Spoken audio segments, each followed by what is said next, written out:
xatirələrim oyu İsti qəlbini tənha könlümə sar. Qürbət çox soyub, sənsiz nəfəsim daralıb, yaralarım suluq. Ana yanıma gəl, nökərin olum, sənə edərəm qulluq. Lay lay çal mənə ana, bu yollarda çox yoruldum. Çiçəklər kimi soldu, soğan kimi soyuldu. Göz yaşlarımızdan dəniz yarattık, soldu. Dünənki körpəydik, nə tez yaşa doldu. Yastığım daşdır ana, ver ağrıyan dizlərini mənə. Başımı qoyum üstünə, ehtiyacım var sənə. Saçlarıma tumar çək, qoy yenidən uşaq olum. Həyalların qoynunda məktəbimizə düşsün yolum. Bağımızdakı bənövşələr solmasın ata mən solum.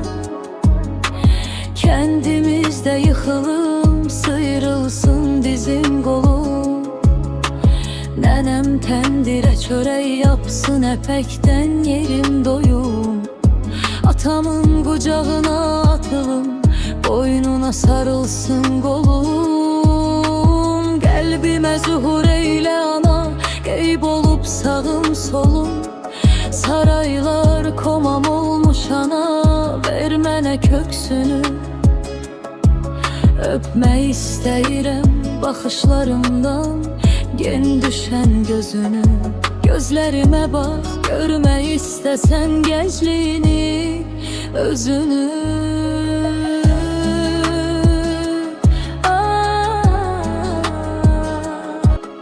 Ana xatirələr məni üşütdü, uşaqlığım yadıma düşdü.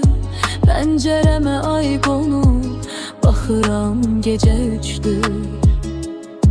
Ay nənə, indi nə doğma kəndin qalıb, nə çörək yapdığın isti təndirin qalıb, nə bizə yürü yastığında xalda küçürük kəndirin qalıb.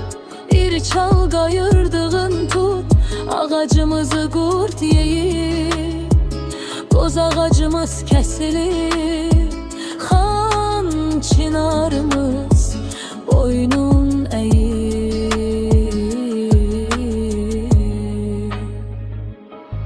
Ümidlərimlə biçdim, ruhum xəyallarımdan don geyib. Röyalarıma gəl ana, yuxularımda səni sevib.